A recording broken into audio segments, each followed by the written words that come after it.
ஹசத் உமர் ரலி அவர்கள் தனது மக்களின் நலனில் மிகுந்த அக்கறை கொண்டவராக இருந்ததால் இரவில் மதீனா நகரத்தில் யாருக்காவது உதவி தேவைப்படுகிறதா என்று பார்க்க மாறுவேடத்தில் சுற்றித் திரிந்தார்.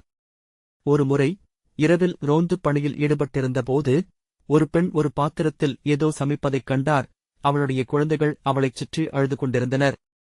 2 நாட்களாக குழந்தைகள் பசியுடன் இருப்பதையும் அவர்களை ஆறுதல் படுத்துவதற்காகவே பாத்திரம் தீயில் எரிக்கப்பட்டதையும் அவர் அந்தப் பெண்ணிடமிருந்து அறிந்து கொண்டார். அவர் உடனடியாக கருவூலத்திற்குச் சென்று அந்தப் பெண்ணுக்குத் தேவையான அனைத்து உணவுப் பொருட்களையும் கொண்டு வந்தார். வழியில் அவரது வேலைக்காரர்களில் ஒருவர் சுமையைச் சுமக்க முன்வந்தார்.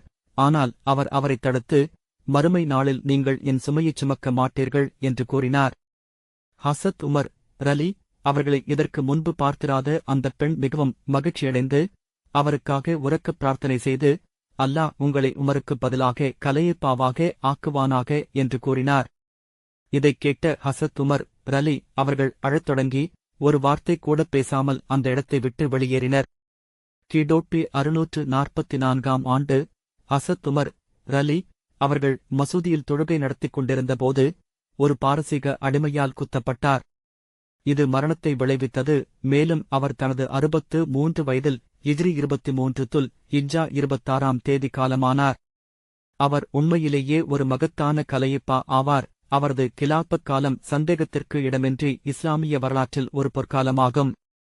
புனித நபி அவர்கள் சொர்க்கம் பரிசாகப் பெற்றதாக நற்செய்தி அறிவித்த 10 ஆசீர்வதிக்கப்பட்டவர்களில் இவரும் ஒருவர்.